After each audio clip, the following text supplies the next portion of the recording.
So, good evening. I am Gene Montrestelli, the editor of TappingQ&A.com. Today, what we're going to do is we're just going to talk about and tap about self-criticism, also known as the critical voice. And about 10 years ago, I was at a workshop at the National Guild of Hypnotism on the critical voice. And as we were beginning the little workshop, the presenter started out by saying, everybody has a critical voice. And instantly, a person in the front row shot their hand in the air really, really fast to interrupt the speaker, one sentence in. And the presenter was taken aback. And he said, yes, not knowing exactly what to do. And the person in the front row goes, I don't have a critical voice. I have a critical committee. And so as we navigate this tonight, what we're going to find is we're going to figure out where this is coming from. And the idea of calling it a critical committee is actually a really useful thing as giving us a way to think about what's going on.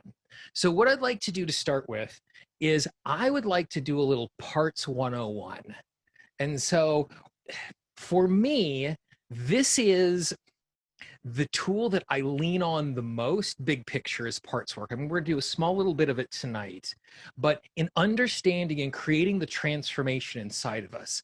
Because one of the things that we know is as we are experiencing the world, we take data in from the things that we see and smell and hear, the tone people have, the energy that they give off, and anything that in our experience is connected to that, we fire off the information that we have that is related to it. So as I'm walking through a park and there's this giant, big, shaky green thing, I don't think monster. I have all of these patterns about trees and I recognize, oh, that is a tree, even if it's a tree I haven't seen before. And these files, when they get opened up, this is the place where our patterns show up. And when they have disproportionate or misinformed information, that's when they get in the way. And so when we are doing any sort of transformational work, what we are doing is we're just working with a little bitty part of our experience and we're transforming that part. And so when we're doing parts work, what we're doing is it gives us an opportunity to isolate a part of our experience. And if you have any experience at all at tapping, you already do this in some way. You know what it's like to think of a specific memory or see what the sensation feels like in your body. Or you might have 3 or 4 emotions that you're feeling in a moment, and you're just peeling off a part of it to work with it. And by breaking it into these small, discrete parts, it allows us to do transformation in a different way. But it also provides this really amazing way for us to think about our entire system as we are trying to figure out what we need to be tapping on and how we need to enter into that. And so one of my favorite analogies is to think of my entire system, my entire body. And when I say system, I'm including my mind, my body, my spirit. I'm including my thoughts, my emotions, my systems, all of the things that is going on inside of me. And just calling it a system encompasses it all. But I like to think about it like a factory, because inside of a factory and inside of a company, you have all of these different parts. You have workers who are on the factory floor. You have people who are responsible for keeping it clean. You have a legal department that is trying to keep the company safe. You have research and development, which is trying to push the company forward by doing new things.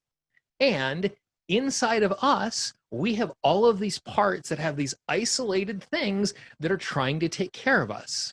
I have a creative part that is pushing me forward. I have a cautious part that is making sure that I'm not doing something stupid with my business and wasting a lot of money. I have a digestive part that is making sure that the black beans and rice that I ate for dinner tonight are being processed and turned into energy. And so when we're able to look at it through this way, when we start to do parts work, when we start to do this transformation, what we're getting a chance to do is we're actually getting to think about these each isolated parts almost like a little employee in the factory that is Gene. And by doing it in that way, you're going to see how we can leverage that to create transformation in a really specific way. So sometimes inside of a factory, you have employees that are doing a great job. So my digestive tract is one of those employees that does a great job. I love the fact that I have intestines of steel. I can eat street food all over the world. It doesn't cause me problems. It is this amazing asset that I have. some of my parts do an okay job. I'm in a circumstance where I'm super, super dyslexic. So there's a part of me that creates systems that tries to keep me on task. And in some days it does a really great job. And some days I spend 45 minutes watching YouTube videos of sloths swimming in the river, which is one of the most beautiful things you will ever see in your life. You would never expect those creatures could swim. But when I'm distracted, that's the place I typically land, is watching animal videos online. So the part that's keeping me focused is doing an okay job. There are parts that do a really poor job. During allergy season, my sinuses do a really poor job. They perceive all of these things in my environment as being significantly more dangerous than they actually are. And that's the reason why my sinuses create all of this histamine to flush the stuff out. And really what it just creates is just this constant nasal drip that isn't a lot of fun. And so it's doing a really poor job at what it's trying to do. And some employees are just doing the wrong job. Like if you've ever been in a circumstance where you've had a coworker who was supposed to be doing one task and they were constantly doing everybody else's task. I have lots and lots of clients who have their 7-year-old self trying to run their business. Like that part of ourselves, even though it's trying to keep us safe, and they might have been in a situation where because of the family they grew up in, the 7-year-old actually had to keep them safe all the time. And it is still trying to do that job, and it is still trying to run everything. And so it's something that isn't doing a good job. So whenever we are trying to do any sort of transformation, one of the first things that I like to do is I look at the part of me that is acting and figure out, is it a good employee? Is it an employee that isn't doing a good job? Is it misinformed? Is it over-functioning? Is it doing the wrong thing? And we're going to see through a little process here how we unpack that, and we're actually able to go through that. So the goods of parts. Actually having parts is a really, really good thing. The first thing is parts are motivated to do their job. So whatever a part of our system is engaged in, it is motivated to do that job, and it is dedicated to it. And it doesn't take time off. Unlike an employee in a factory, it never stops. And so it is super, super dedicated to doing its job, and it is fully committed. Not only does it go all of the time, but it is all in trying to do what's going on, because all of the parts in our system exist because they want us to be safe and healthy. Now, like something like the critical voice, what we're going to talk about, isn't actually doing something that is helpful or healthy, but it's operating from a point of view where that's what it thinks it's doing. So it's fully committed as it engages. So the bads of parts. They aren't always doing the right job. So it is great that it is fully committed. It never stops. It is dedicated to what is going on. But if it isn't doing the right job, that creates a real problem for us. It isn't doing the job in the right way. So there are things which are trying to keep us safe, and it's motivated by keeping us safe. But if it's showing up in a way that is unuseful, then it's not doing the job in the right way. So for example, let's say that I have to give a presentation of some sort. There is a part of me that wants to make sure that I am safe and I'm not ridiculed for giving a presentation. So it's doing the right thing. It doesn't want me to be ridiculed as I'm giving a presentation. But the tactic it might choose to use is it might choose to have me not work on the presentation at all. So I can't give the presentation, so I can't be in a place of danger. So it is living up to its job, avoiding embarrassment, avoiding judgment. It just isn't doing that in the right way, and it isn't doing it in a useful way. The other thing that happens is there are parts of our system that believe they are the only part of us that is trying to do that job. And anything that is, any part of us that is specifically trying to keep us safe, anytime you have a part of your disposition, your personality, your experience that is over functioning, one of the things it does is it thinks it is isolated inside of this. And, I keep using this analogy of employees. Oftentimes, when I'm tapping with a client and we find a part of us, our 7-year-old self who was trying to keep us safe because when it was 7, it did everything in its power to keep us safe, in imagery, while we're tapping, I will actually have the client introduce that 7-year-old self to the adult self that's trying to keep it safe. The exact same way, if I was a company and I had one employee trying to do too much work, I'd say, hey, guess what? You're not alone in trying to solve this problem for all of us. You have access to these other people and these other resources. Now, this does not mean that we have multiple personalities. That's not what I'm saying. But we, as a human experience, exist as this singular being, and you know what it's like to be of two minds, to be in the exact same moment, pulled two different ways, where it feels like there's two distinct parts of us that want to go in different directions. And so it is a framework and it is an analogy that helps us to step into that in a very simple way. So that was a large group of information. Before we step into the critical voice, if you have any questions about just this high-level introduction to parts that I've given, I want you to slip over into the chat box real quick and tap a question in. I'll give you a second to do that. And if we have some questions, we'll answer it. And if not, we will move on to the next part where we will talk about the critical voice as a part.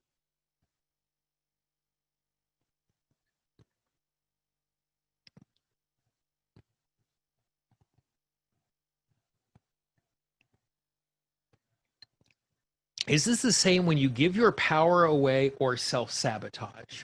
And so what we're talking about here, so the question is it the same when we give our power away or we self-sabotage? So giving our power away and self-sabotaging are tactics in which our system is using to keep us safe.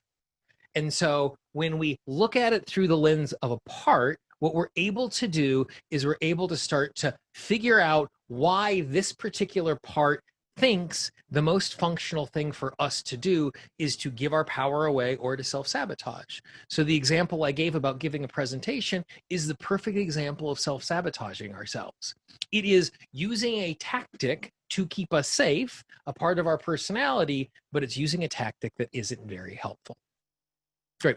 We will come back to questions again as we move along. So let's look at the critical voice as a part, because it's really easy to be in a circumstance to simply assume, because the internal critic does not seem like it is something that would be useful in any particular way. So if we look at it through the lens, what does it look like? If it is something that is useful, what might it do? So the first thing is our critical voice wants us to be safe. Like all of the parts in our system, it wants us to be safe. The problem is the best way, it thinks the best way for us to be safe is if we do everything perfectly. Because if I am doing everything perfectly, then I am able to engage with something without reproach. If I just make sure it is perfect, then no one can criticize me, no one can judge me, no one can say no. I can pass through the world unnoticed, or I can pass through the world where people are going to be liking me and affirming me. And so it's moving from this operation that if everything is perfect, we are safe. Now, the problem clearly is a couple fold. First is sometimes there are things that are just never going to be perfect. Like I can work on an article forever. I can work on one of my podcasts forever, and I can edit and I can edit and I can edit. And it can be great, but because it is something that is subjective, it's impossible for it to be perfect. The other thing is there's some things that we're just never going to do perfectly. Like there are things or skills that I am going to execute because of my experience and my expertise. I'm not going to do them perfectly. And if I'm waiting to do them perfectly, I'm not going to do anything. The other part about the critical voice, and this is something that all of us have a lot of experience with, is it thinks the useful tool is to scold us into making better choices. And so that's what the critical voice is it's a giant nag inside of our head. You're doing it wrong. You need to be doing it better. Your brother does it better than you. And so it's not doing it, though it might feel like it is so, it's not doing it in order to make us feel bad. Instead, it is operating from this point of view that if it makes us feel bad because it is scolding us, then we're going to make a better choice. And we know from the human experience that a scolding voice might be useful in the short term, that you can scream at someone and scold them into making a good choice in the short term. But over a period of time, the scolding either loses its power, or we are in a situation where we so start to resent the scolding voice, and in this case, another person, that we stop engaging, we undermine, we don't respond to it in the exact same way. And so, if we're able to think about our critical voice, that self criticism that is coming from the inside in that particular point of view, all of a sudden it gives us an entryway as a tapper to start to have a conversation with this. And so you'll see when we get into the tapping here in a few minutes that basically that's what I do, is as we're tapping, we are bringing information to this employee, this part that is not functioning in a good way, and we're going to negotiate with it, and we're going to resource it the exact same way we would try and get an employee back on board to be doing a better job. And so for me, there's a process that we go through. And so I'm going to lead you through explain the 5 steps of the process for you. We're going to do a little bit of tapping, just me leading you through some tapping. Then what we're going to do is I'm going to get some aspects from you and even pull a couple of you in on the line, and we're going to tap one-on-one, and you're going to see exactly what that feels like. So the process. Step 1, when tapping on any part, including the critical voice, is to recognize the fact that our issues are our allies. And what I mean by this is everything that is happening inside of me, the emotions I feel, the thoughts that I have, the critical voice, the parts that are showing up, they're showing up from a point of view of wanting to be helpful and wanting to create transformation in a positive way for me. And if I am going into any sort of transformational modality, tapping or anything else, and I show up with this point of view where there is a part of me that I don't think is doing a good job and I'm angry with it, it's going to be really hard for me to transform this inner part of me if I am battling with it. So if I can make my issue my ally, then it puts me in a position where all of a sudden I'm not wrestling with this part, but I'm negotiating with this part, and I'm bringing resources to this part, which allows it to transform in a much more natural way. So the first thing that we're doing is we're recognizing our issues are our allies.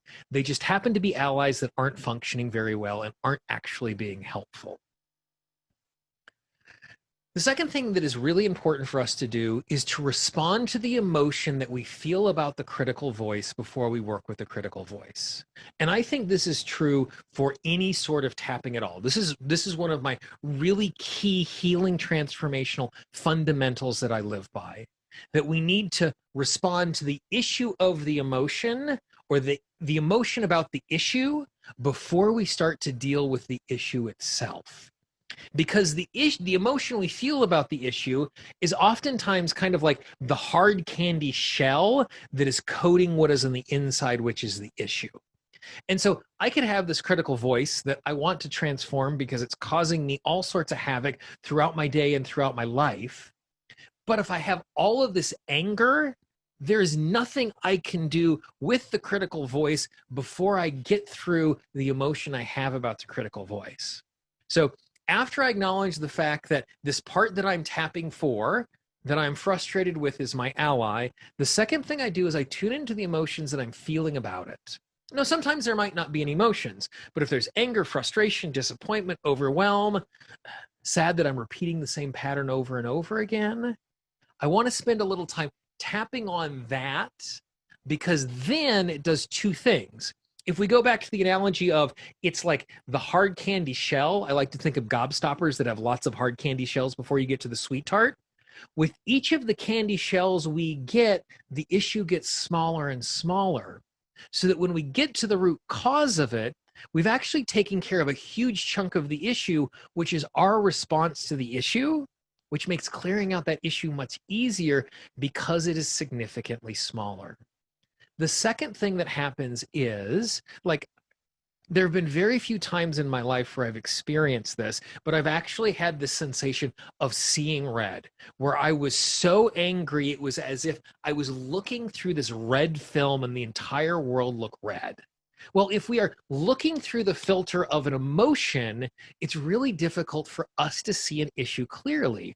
And oftentimes, if we tap on the emotion about the issue before we tap on the issue, after we tap on that emotion, all of a sudden we have a huge amount of clarity that gives us even more specifics about the issue, which now the issue is smaller because we've taken away the hard candy shell and we're seeing it a lot clearer, which makes our tapping even more effective because we know the specifics that we're going after because of the clarity that has shown up.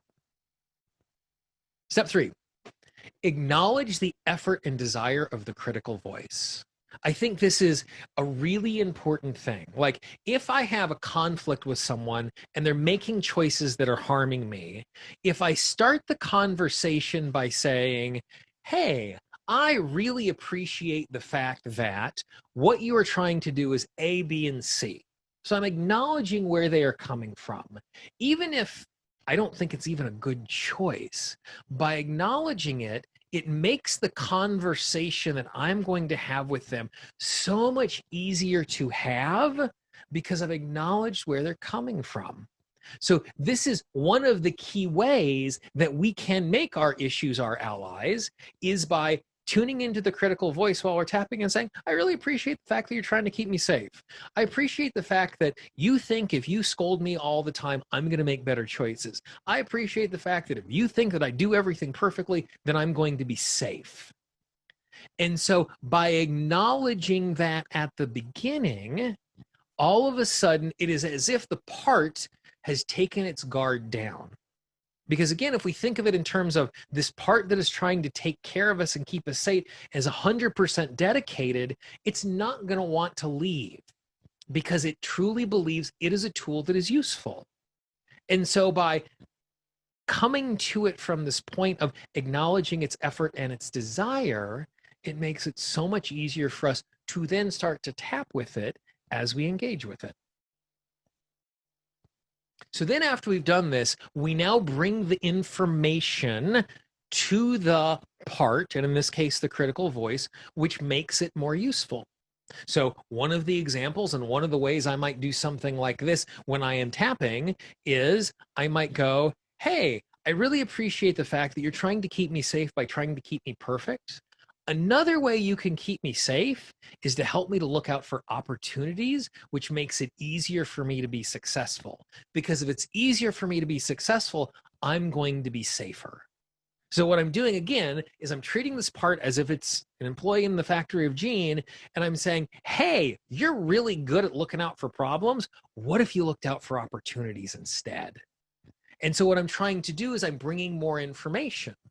In another case, the case that I've used a lot of times here, where I have a 7-year-old who's trying to run my business, the information I would bring to the 7-year-old when we're tapping, when we're doing some inner child work, is I would say, hey, 7, you did a really good job when I was 7 years old keeping me safe because my home life was so difficult.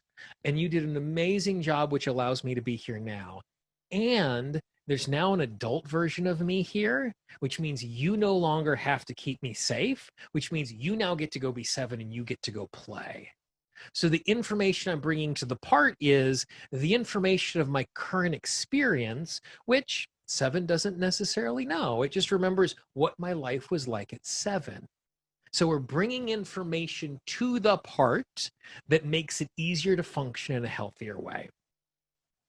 Then the last thing that we do is we tune back into the critical voice. We tune back into the action we were taking. We see how we respond to being in that circumstance again. And sometimes we're able to do that as we tune into taking the action and see if the critical voice shows up again. Other times it means I'm just going to go out and live my life. I'm going to navigate the world. I'm going to see if it shows up inside of my head. And when it does, I'm going to evaluate, is it showing up as often? Is it sticking around as long? Is it as strong as it was before? but it gives me the opportunity to evaluate it. And then the next time I sit down to tap on it, I saw where I was last time and I see where I am now. That's one of the reasons why it's just off here off the table, because I have some other stuff set up, but I have a tapping journal where I'm writing down the things that I'm tapping on so that I can measure my progress along the way. Because something like the critical voice, I am open to the possibility that I could sit down and tap exactly one time and have that taken care of and disappear. And I also recognize the fact that this is one of those things that's probably going to take a little time for me to unroot and slowly pull apart so that I can approach it in a way that I'm slowly chipping away at it so it makes it easier and easier. So that is the things that I'm thinking about when I'm tapping on it. We're going to do a demonstration here in a moment. So before we jump in and we do a little tapping, any questions on the 5 things that are laid out here in the process? It's not exactly we go through these steps 1, 2, 3, 4, 5, but there are 5 things that I'm always keeping in mind as I'm stepping into doing something like that. So questions that you got? Cindy, am I a NLP practitioner? Yes. So one of the things about tapping is that tapping is a really simple thing. Tapping is stimulating the points, tuning into the issue, and that provides us relief. And so whatever tool that you can use that is providing you relief, if you are tapping at the exact same time, you are going to get relief in a way that is faster than that by itself. You know, I have a huge amount of, like the stuff that we're seeing here, a huge amount of stuff is coming out of NLP, a huge amount of stuff is coming out of hypnosis, a huge amount of stuff is calling out of parts mediation. Like the stuff that we're going through here, you can actually be successful and find some transformation just doing this stuff in a mental way where you're not tapping. But when we tap, we are doing 2 things. One, we're doing memory consolidation. That's what this process is we're opening a memory up, we're getting rid of the stuff that isn't useful, we're putting stuff in that is useful. It's memory consolidation. But because we are tapping at the exact same time, what we're doing is we are deregulating, de-escalating the emotion. We're regulating our emotional state.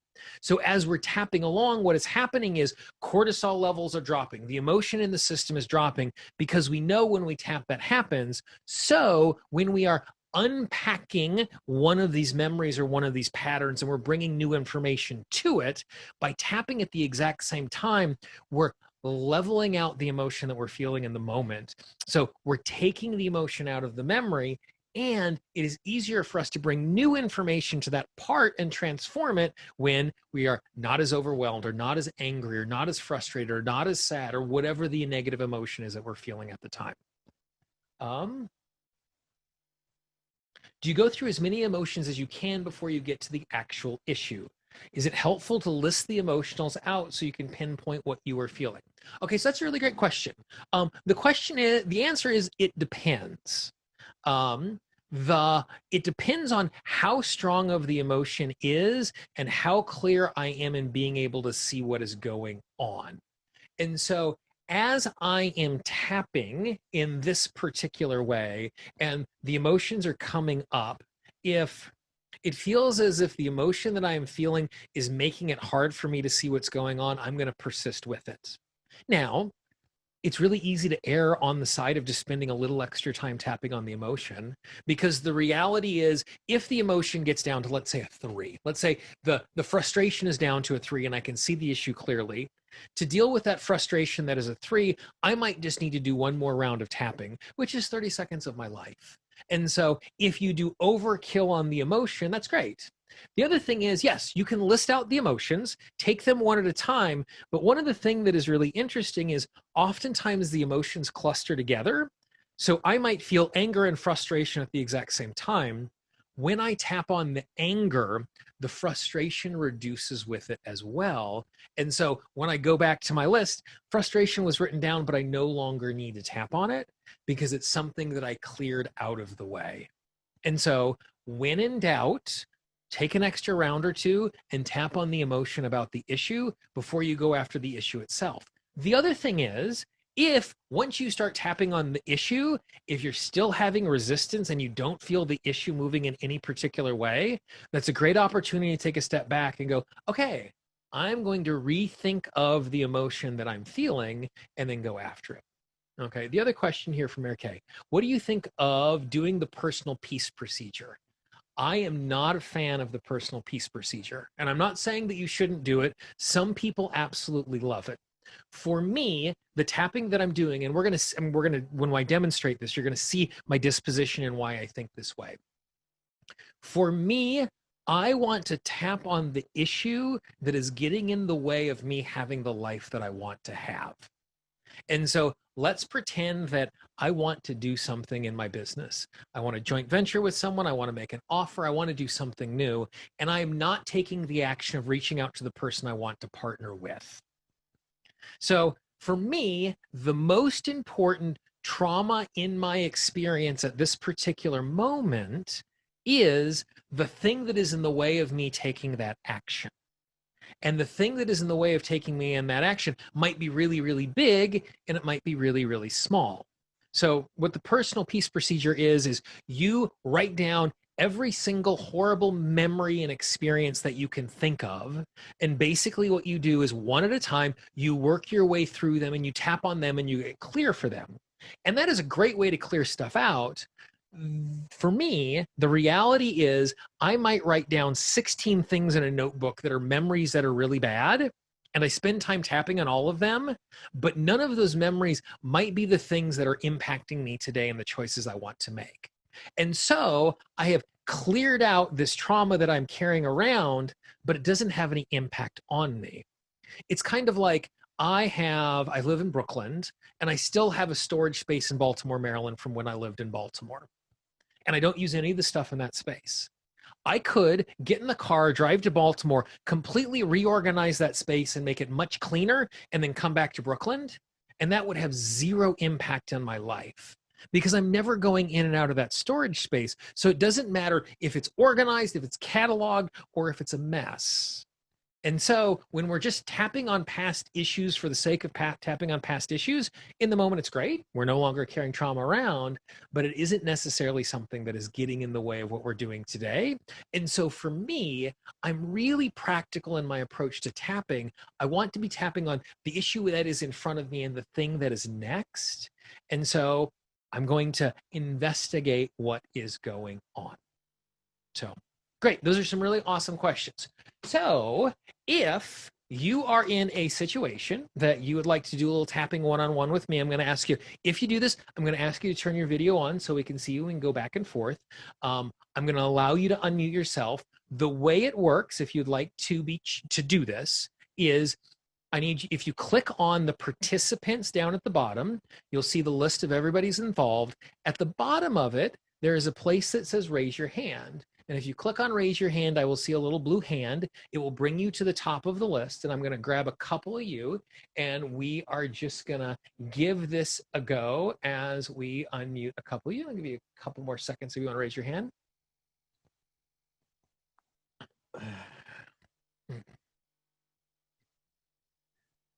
Okay.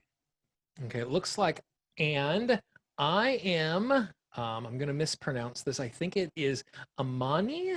I'm going to allow you to unmute yourself and try and unmute yourself.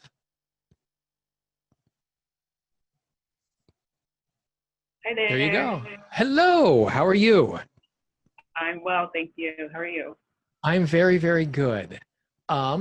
So what I would like you to do is tell me a little bit about the way that your critical voice shows up.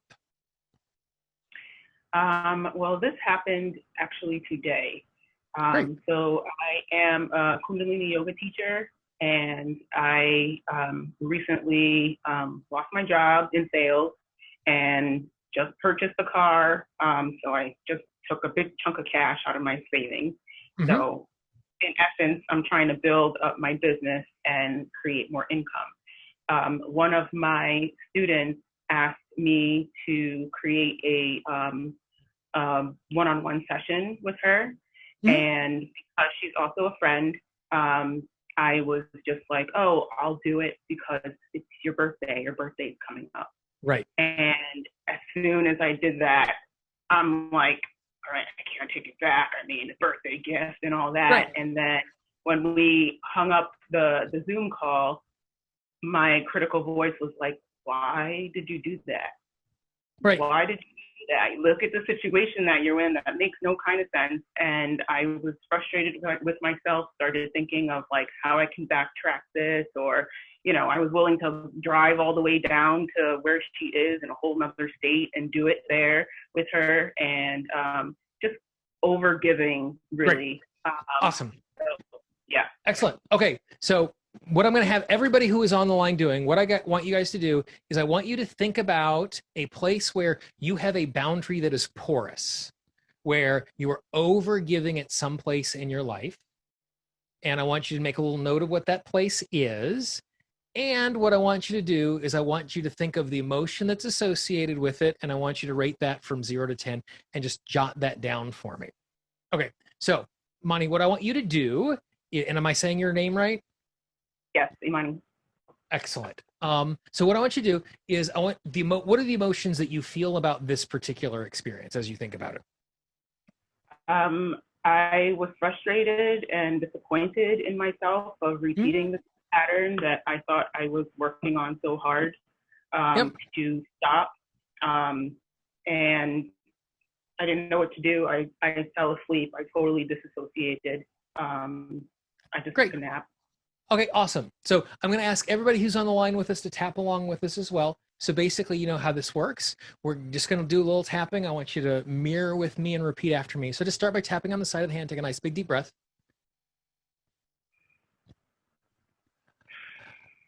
Take another nice big deep breath. Tippy top of the head and just move from point to point. I recognize the fact. That I didn't make a very good choice. Based on the context where I am right now. And there was a part of me. That was afraid to. Ask for what I needed. In that particular moment. And the instant I got off of the call. There was a part of me. That started scolding me for making a bad choice. And started beating me up for falling back into the same pattern. And it's no fun to hear that voice inside of my head. Because I don't enjoy the critical voice. And it was pointing out. Something that really was a mistake. Even though I was trying to make a choice. From a place of kindness. I was also making a choice from a place of fear. And so I appreciate the fact. That my critical voice wants me to make good choices. That my critical voice wants me to move forward. In a way that is healthy. It just doesn't do me any good. When it's beating me up for a bad choice. And so I want this part of me. To act from a position. Of strength. To help me to make better choices in the moment. And not just beat me up after the fact. Because if I'm in a situation. Where I'm standing in more strength. I'm less likely to be disappointed. And I'm less likely to be frustrated. By the choices that I am making. Nice deep breath. Okay, so those of you who are on the line, if there's anything that came popping through your head or anything you realized, feel free to type that into the chat box. So what do you notice as we go through that? Um, feel a little lighter, a little Great. better. Okay, so what's the part that's still hanging around? I don't know what to do now still about the situation. Yep. Yeah, I still don't want to be like an Indian giver, um, of taking what I said back. I want to Yeah. keep my word, but at the same time, um, I want to be fair to myself, because Yeah. of the knowledge that I know and what I've worked so hard for and put a lot of energy and Yep. effort and financial cost into, Yep. um, Yep. should be reciprocated. Yep. Tippy top of the head and just move from point to point. I recognize the fact I recognize the fact that I have made a choice in this moment that I have made a choice in this moment that is probably not the best choice for me. that is probably not the best choice for me. And it might be possible for me And it might be possible for me to renegotiate to renegotiate the offer that I made, the offer that I made, offering something that is virtual offering something that is virtual or offering something that is smaller. or offering something that is smaller. But regardless what I do in this situation, But regardless of what I do in this situation, I give myself permission I give myself permission to be easy and gentle with myself to be easy and gentle with myself and to recognize the fact and to recognize the fact that I am learning a valuable lesson here. that I am learning a valuable lesson here. And it is possible for me And it is possible for me to make a better choice in the future to make a better choice in the future because I want the part of me because I want the part of me that recognizes after the fact that recognizes after the fact that it is not the best choice for me that it is not the best choice for me to speak up in the moment to speak up in the moment and to help me to stand strong. and to help me to stand strong. And it is an opportunity And it is an opportunity for me to be in a situation for me to be in a situation to recognize to recognize what I actually need what I actually need and to acknowledge that and to acknowledge that and to claim it. and to claim it. Nice deep breath. Okay, big stretch, you move around a little bit.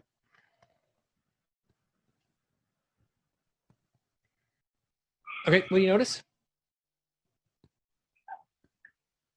Um,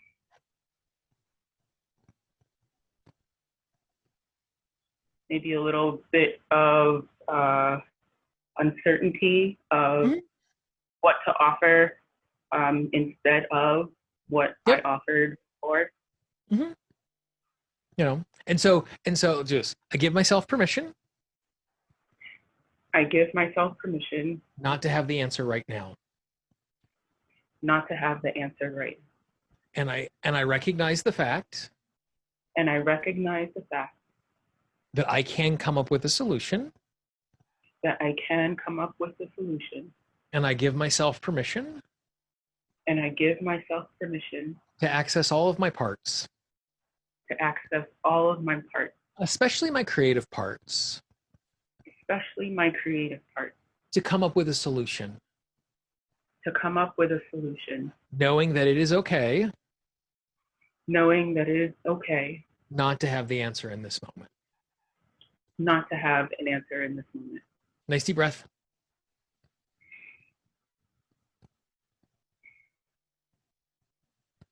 Good. How's that feel? Better. Awesome. Excellent. Good. Okay. So obviously you still have a little more work to do. I want to move along and try a couple other folks, but thank you very much for sharing. That was really awesome. Thank you. Awesome. Okay, so before we move on to someone else, feel free to pop some questions over there in the sidebar or some insights that you had inside of that.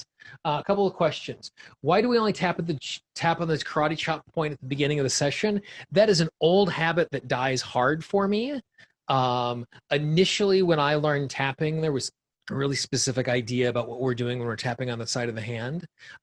When I am tapping on my own, I don't always tap in this organized fashion that I tap a little more like thought field therapy. And so I end up on the side of the hand a lot more. And so it's one of those things that my habit is once I start doing rounds of tapping, I don't get back to it. If it is something that you find useful, I'd really encourage you to get your way back to it and respond to it in that particular way. So just a couple of things that we did inside of there. You'll notice that at the beginning of what we did is I used the phrase, I give myself permission to. For me, it is really valuable and really important for us to state what is before we start. And so I almost always start my tapping with, I give myself permission to recognize, and then I state what I know as is. You'll also notice inside of there, we did a lot of the things that we talked about. We gave it permission to be what it was being. We said we appreciated what was going on. We gave it new information. We tried to give it a new task. We gave it a way to tune into that as we work our way through that. Awesome. Okay, great. Carrie Z, let's grab you next. I hit allow to unmute. You should be able to unmute yourself. Yes. Hello. Awesome. Hello. Hold on just a second here. Where are you at, Carrie? Did I lose you? Oh, there you are again. No, I'm here. Oh, there we are. Hi. So Hi. Talk to me a little bit about your critical voice and the place you're stuck. Okay, so I am stuck because I have received this scholarship, so to speak, to produce the course. And I've already created this course. I just need to kind of modify it a bit. And I have a person, a mentor and a support person that's going to help me and actually kind of break it down, create the sales page, like all of this stuff as part of the scholarship. Yep. And I am stuck on providing her this information. It's due by tomorrow. Okay, great. And like, I just can't get it out. Awesome. Okay, great. So what I want you to do is I want you to imagine trying to get it out. Okay. Okay. And as you imagine to try and get it out, where does it get stuck? Where do you feel it in your body? Is there a tension? Is there a heaviness? Is there a tightness? What do you notice? I feel some tension in my chest, and I can definitely feel that it's going to be wrong. Great. Okay. So ask that part why it thinks it's going to be wrong. What proof does it have that you're going to be wrong?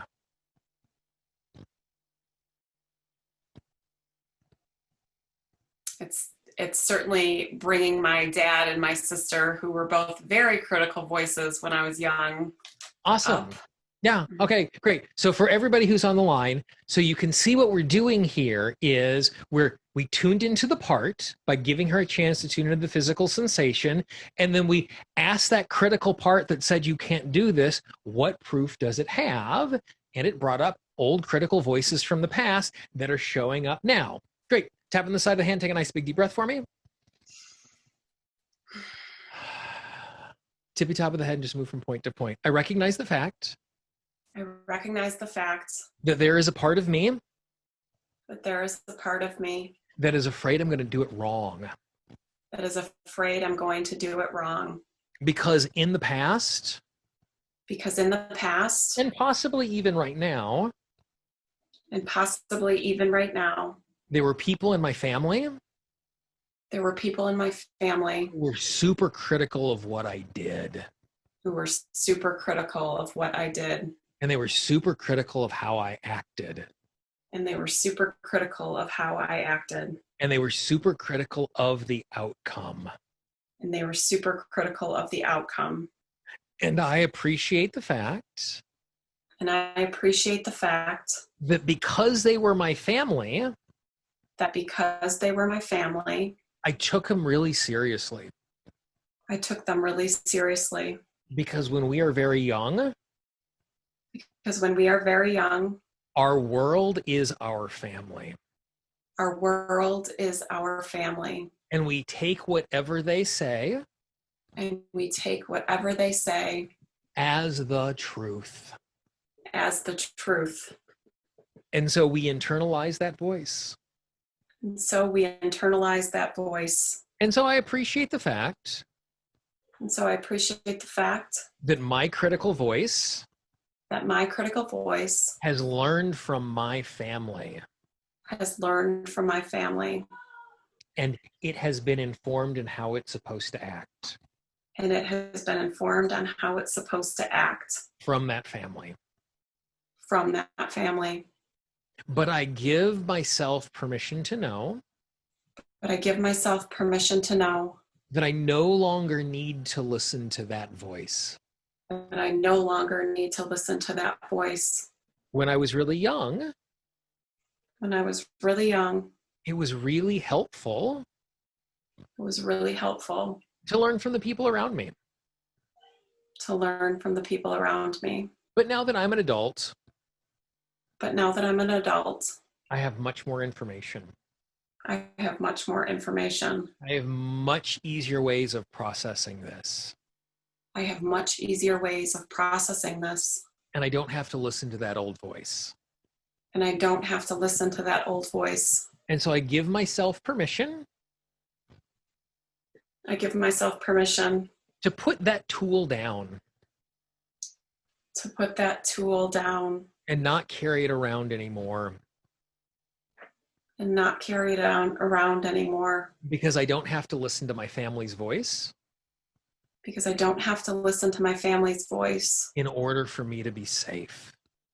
in order for me to be safe. It is possible for me It is possible for me to navigate this in such a way to navigate this in such a way that I am safe and healthy, that I am safe and healthy, taking the actions I want to take. taking the actions that I want to take. Nice big deep breath. Okay, and so what do you notice? That I am safe and healthy, taking the actions that I want Mhm. to take, just kind of like lifted. Yeah. I felt it physically. Yeah.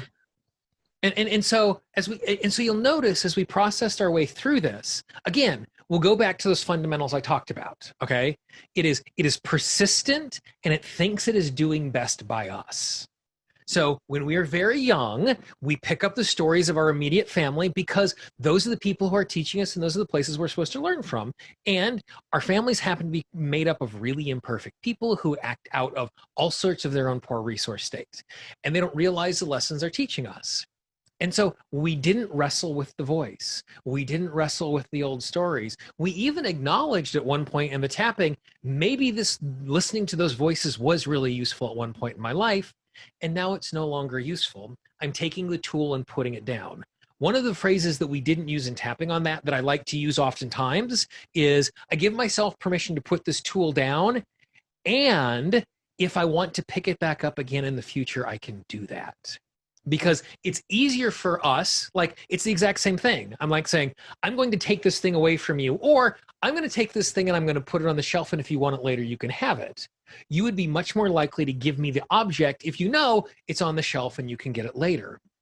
The system will let go of these tools much easier if it recognizes the fact it can have it back if it wants it. Now, I would be willing to bet you are never going to want to snatch that tool back up again. That you're not going to want this critical voice, but it's there if you need it. Like there, who knows? There might actually be a place where the nagging voice of your family who is criticizing you all the time becomes useful. It's probably not going to happen, but it could. But you can see how gently we worked our way through that. We were never wrestling. We were never arguing. We were never fighting. We were just identifying and bringing the new truth inside of it. So Yeah, and new truth. I like that. And you couldn't see yourself because you were doing this, but literally as we hit those last two phrases, you just went, Like as you I had that felt feeling, it. I felt it. we could all see it with you as well. And so that was an absolutely perfect way to do that. Awesome. Yeah. Good Thank you. job. Thank you so much, Jane. Bet. Awesome. I'm going to mute you again. Here we go. Okay. Before we jump on and do the next stuff, type in the chat box some insights, some questions, some thoughts you had about that. And we'll respond to those before we jump back into our list and keep going on. Do you ever tap on the actual emotion? I feel frustrated, so frustrated, all of this frustration. Yes, I like to tap on emotions as a part the exact same way I tap on anything else as a part. And so our emotions as parts and the way that we would approach them is that the emotion is trying to serve a function. Every single emotion is a piece of information. Anger is the emotion of perceived attack. Fear is the emotion of perceived danger. Sadness is the emotion of disconnected from something that's important. Frustration is the emotion of not being able to have the thing that I want. And so when I'm feeling frustration, the tapping I do is, right now I feel really frustrated. The frustration is trying to point out to the fact that I'm not having a goal or a desire met right now. I appreciate the fact that the frustration is pointing that out, and I am consciously aware of that as well. So the frustration has done its job so it can release. So it's the exact same thing where the way that we acknowledge the critical voice is a part that's trying to scold us. The frustration is a part that is pointing out everything that is going wrong and is trying to get us to connect to it in a slightly different way. And when we acknowledge it in the exact same way, it releases and lets go. Let's see what else is going on over here.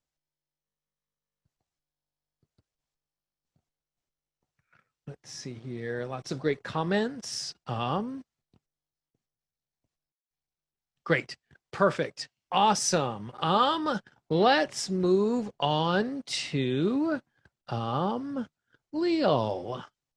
Let's see here. You should be able to unmute yourself now.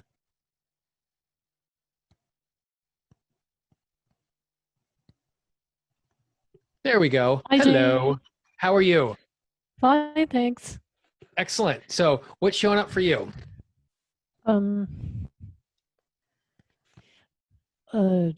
Half of a story. I won't go into everything. I ended up being triggered by something during a training for my volunteer work.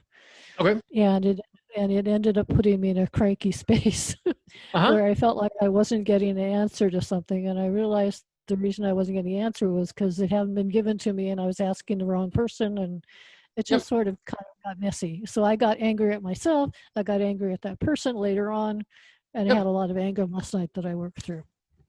Great. Okay. So the anger at ourselves is an amazing part of this critical voice that is showing up. So when you feel that anger at yourself, is it chattery voice in your head? Is it like in your body somewhere? What do you notice? I was just going grrr in very loud terms while I was brushing my teeth last night. Yeah. Now, one thing I want everybody to notice, because we're dealing with these things as parts, one of the things that I always like to do is I always like to ground the part inside of the body. Because sometimes the critical voice literally shows up in a nagging inside of the head. Now, with the example that we just had with Carrie, it was actually showed up in the middle of the chest, even though we described it as something nagging at us. And so by tuning in this way, it gives us the ability to get a little access to it.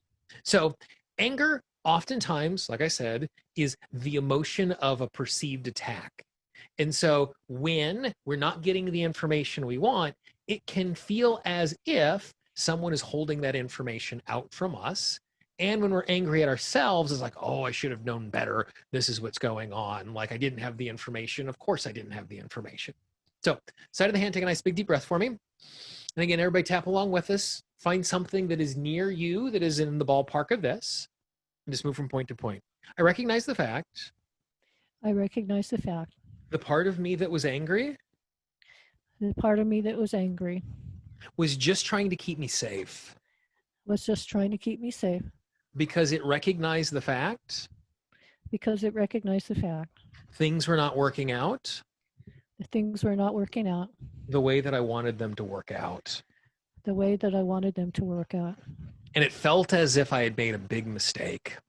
It felt as if I'd made a big mistake. And I was doing something wrong. and I was doing something wrong. And so the anger that I was feeling So the anger that I was feeling was just that part of me was just that part of me, that was trying to keep me safe, was trying to keep me safe, that was trying to keep me healthy was trying to keep me healthy in big and small ways. in big and small ways. And I just recognized the fact And I recognize the fact that the anger was just working too hard anger was just working too hard in its efforts to keep me safe in its efforts to keep me safe by trying to point out what I was doing wrong. by trying to point out what I was doing wrong. And so I want the anger to know So I want the anger to know it was heard loud and clear it was heard loud and clear because I was aware of the circumstance. because I was aware of the circumstance. Therefore, the anger can release. Therefore, the anger can release. It can let go. It can let go. And if it needs to come back in the future, If it needs to come back in the future, it's allowed to do exactly that. it's allowed to do exactly that. Nice deep breath. Okay, first pass through, what do you notice?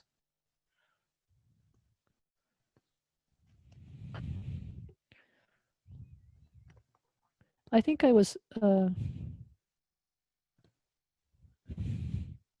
I was frustrated because I was trying to get someone to take care of something Mm-hmm. that hadn't needed to be taken care of by somebody else, but I didn't know that. Right. So Yeah. yeah, that's the Seems best way not I can put it. Yeah. There's a part of me There's a part of me that wanted the right outcome that wanted the right outcome, and wanted to happen easily. that wanted to happen easily, But I was just pursuing the wrong path but I was pursuing the wrong path by asking the wrong person. by asking the wrong person. And when I asked the wrong person, And when I asked the wrong person, I'm never going to get the answer I need. I'm never going to get the answer that I need. So it makes sense that I would be frustrated and angry. So it makes sense that I would be frustrated and angry. And so the critical voice has pointed this out, So critical voice pointed it out, and I'm aware of it. and I'm aware of it. And so now I can move on. So now I can move on. And I don't need to keep being stuck in this I don't need to keep being stuck in this in order to move forward in order to move forward in a way that is healthy for me. in a way that is healthy for me. Nice deep breath.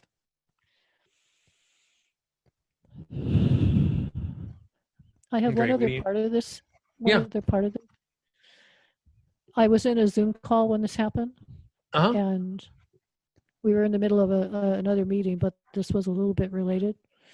And it's not like me to show that part of my frustration. Yeah. And so I felt like, I mean, I don't think it was that bad, but I Yeah. felt I didn't like the way I showed up.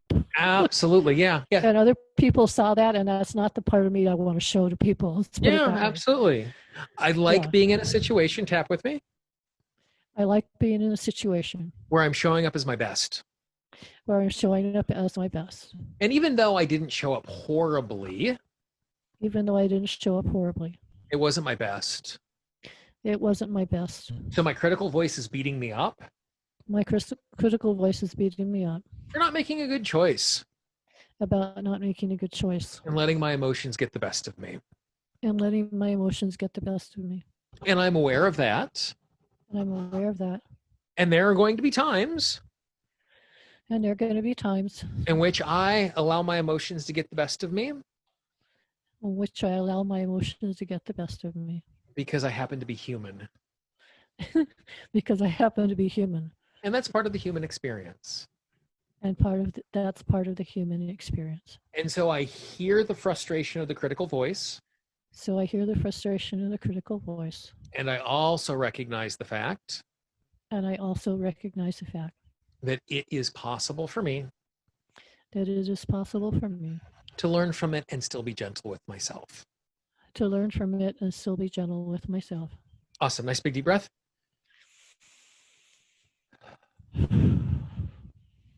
Good. That's better. Awesome. Excellent. Great. Thank you. Okay. Lou, I'm going to unmute you as well. Go ahead and unmute yourself. And while that happens, I'm just going to mention a couple of things, and feel free to top some questions in the chat box over there. You will notice the question that I always ask at the end of a round of tapping is, what did you notice? And this is because I'm not trying to say what was released or what did we learn, because I cannot read my clients' minds. And so I like to get the thing that they notice first. And you'll notice that as I do that, I will then start asking questions after I get the initial feedback to get more information. But my first initial thing to ask them is, what do you notice? As a way of just getting some initial feedback to see where we are and what we've learned. Awesome. Great. Lou, are you there? I am. Excellent. Hold on a second. So talk to me about your critical voice, or the thing that is getting caught up inside of that right now. Well, my critical voice is I keep repeating to myself, I won't survive. So I'm in this space where, multi avenues. So I'm a full-time worker. I have a virtual assistant business. I have a coaching business, a coaching practice, and, a caregiver, all these things. Yeah. And being at home during this pandemic, and, I have a 13-year-old and a 9-year-old, 2 daughters. And it's really, really challenging. I try to push, I think what the voice inside my head is that I won't survive, Great. I am also an EFT practitioner, but I'm having a hard time when I think of, I'm trying to push away what's impending in the future for school. And I think that's my biggest thing, because I am so structured, and chaos kind of puts me and triggers me. And that I won't survive this constant bombardment here at home. And it's just that constant stress level. It's great. So what I want you to do know all the tools. So what I want you to do is I want you to tune into that voice that says, I will not survive. That sense, that feeling, it might be a voice. Just take a deep breath, and I want you to find that for me. And is it showing up somewhere physically in the body? Is it inside the head? Is it a voice coming from the outside? Is it a barrier? What do you notice about it? Oh, it's right here up in my upper chest and my throat. Okay, yeah. So just ask that sensation. What's it afraid of? Is it that I won't survive, or is it something? It's afraid that I'm failing them as a mother, that I can't devote the time that I need to them to have a good outcome. Great. And ask it, what proof does it have that you're not being a good mother and you're not showing up in the right way? Because I'm already taking on too many things, and I'm spreading myself pretty thin. Yeah, do this for me. Tippy top of the head and just move from point to point. I recognize the fact. I recognize the fact that there is a part of me. That there's a part of me. That is beating me up. That is beating me up. Because it doesn't believe. Because it doesn't believe. That I'm being a good mother. That I'm being a good mother. Because I'm doing so many things. Because I'm doing so many things. And I am stretched so thin. And I'm stretched so thin. And I appreciate the fact. And I appreciate the fact. That there is a part of me. There's a part of me.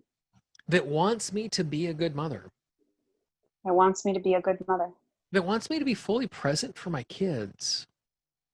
That wants me to be fully present for my kids. And there are lots of children in the world. And there's lots of children in the world. Who don't have a mother who wants that exact same thing. Who don't have a mother that wants that exact same thing. And I would be willing to bet. And I'd be willing to bet. That this part of me. That this part of me. Is never going to be satisfied. It's never going to be satisfied. Because it wants the absolute best for my kids. Because it wants the absolute best for my kids. And I appreciate the fact. And I appreciate the fact. That there's a part of me that wants the best for my kids. That there's a part of me that wants the best for my kids. And I also recognize the fact. And I also recognize the fact. That I'm living in a really unique time. That I'm living in a really unique time. And the things that are happening in my life. and the things that are happening in my life, and the things that are happening in the world and the things that are happening in the world are not something that I've ever had to deal with before. are not something that I've ever had to deal with before.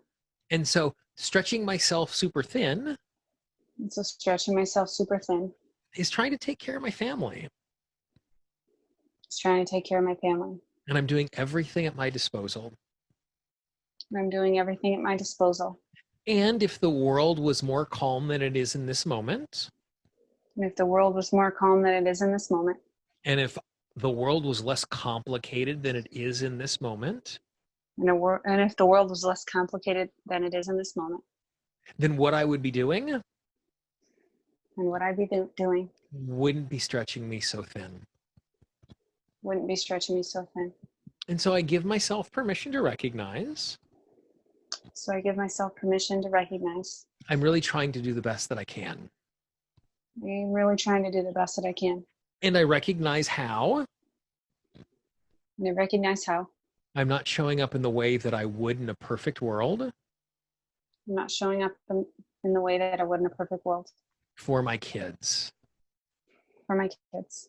But that's not because of lack of effort. It's not because of lack of effort. And the voice that is beating me up for doing that And the voice that's beating me up for doing that, is saying something that I already know. saying something that I already know. I already know I want to be doing more for them. I already know I want to be doing more for them. And so this voice does not need to be present, And so this voice does not need to be present. and it doesn't need to beat me up in this way.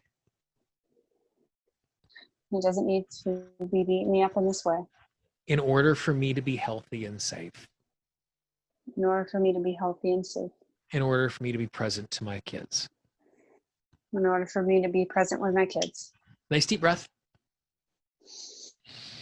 Big stretch, move a little bit for me. Great. And so what do you notice? I noticed some old habits in my heart. The habit of perfection, and as a coping mechanism to cope with these heavy emotions, and I see that creeping up, and I see that evident that it's never going to be good enough, and I just need to do some more tapping in that. Awesome. Very good. Good. Thank you. Awesome. Thank you very much for sharing that. Thank you. Okay. Let's see here. We're gonna go mute. Awesome. So any questions about any of the tapping that we have done so far? And in the approach that we're taking inside of that. You'll see again the interesting thing is, and Lou's a tapping practitioner, and lots of you are helpers, even if you are not tapping practitioners. You are the person that people go to in your life.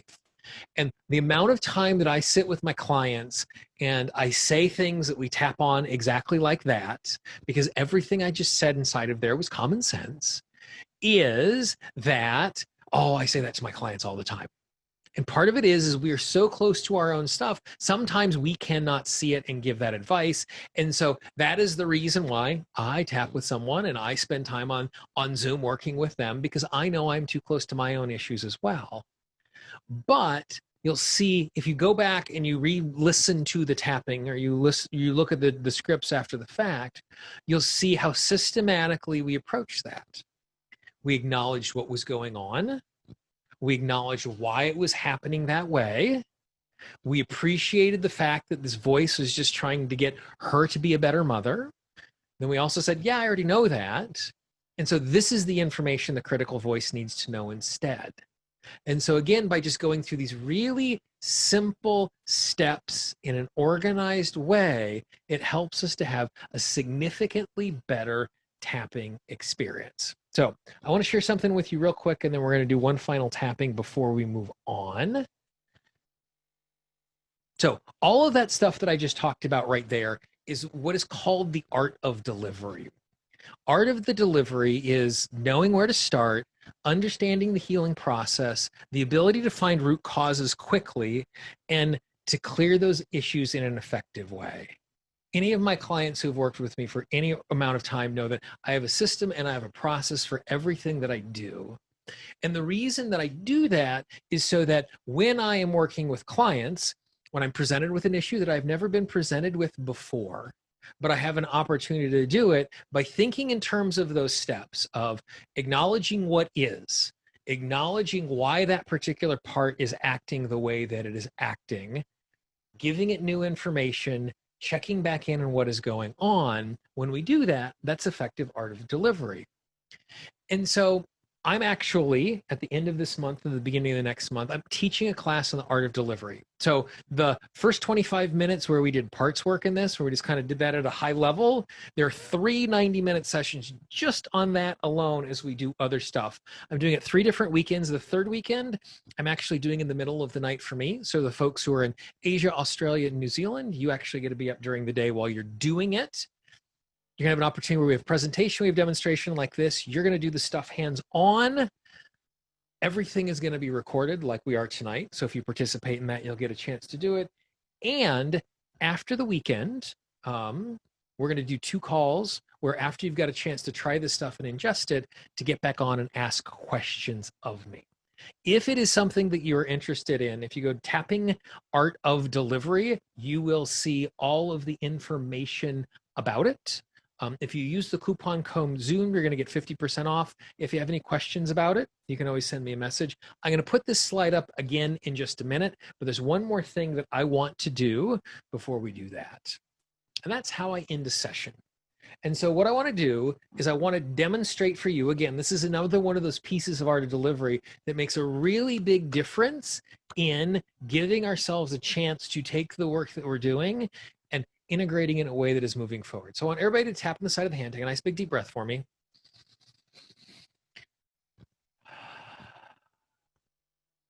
Tippy top of the head and just move from point to point and repeat after me.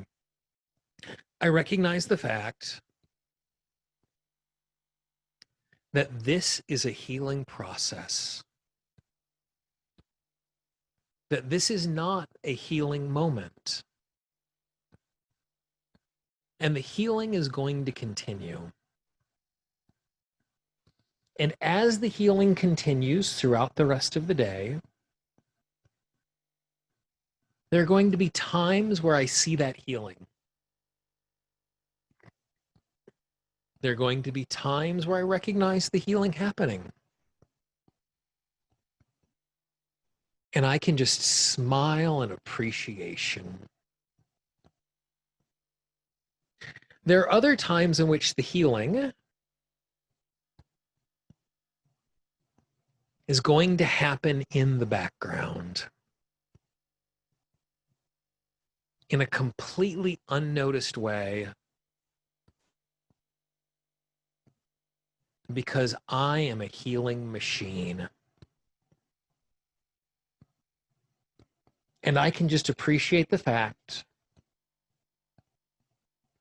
that this healing is going to continue. And as I sleep tonight, the healing and transformation that I received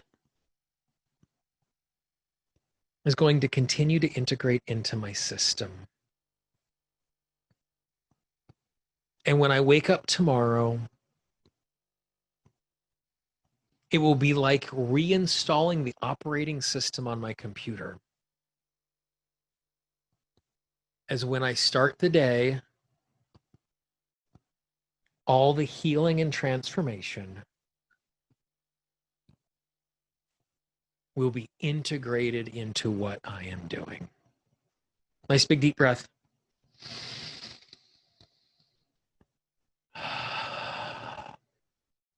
So thanks for spending a little time with me tonight, tapping along.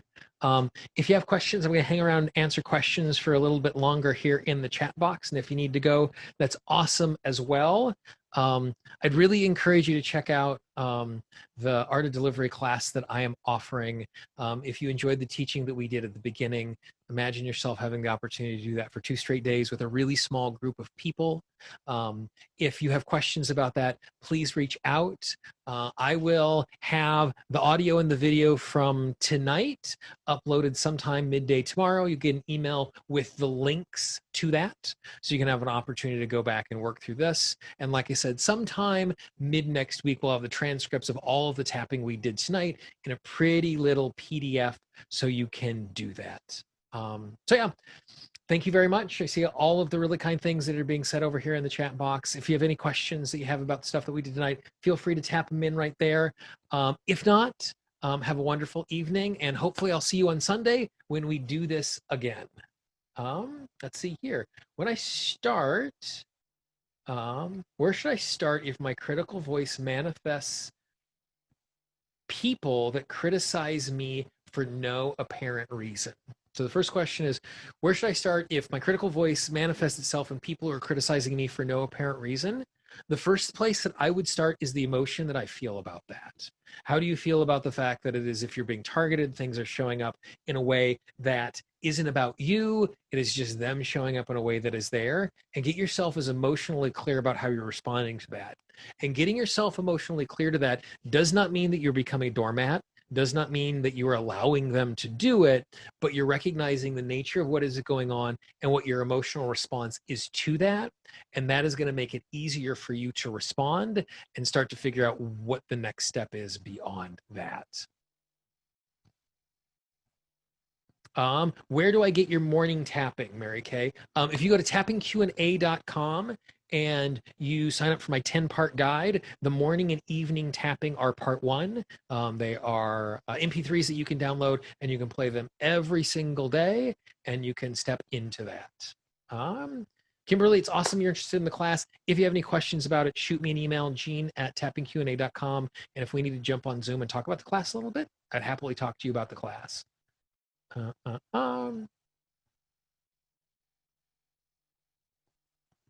Awesome. It looks like that we are out of questions. Thank you very much for joining me on what is a Thursday night here on the East Coast, whatever time of the world you are experiencing this. Thanks for hanging out. And like I said, I will see you hopefully Sunday afternoon as we go after the next thing. Have a great night.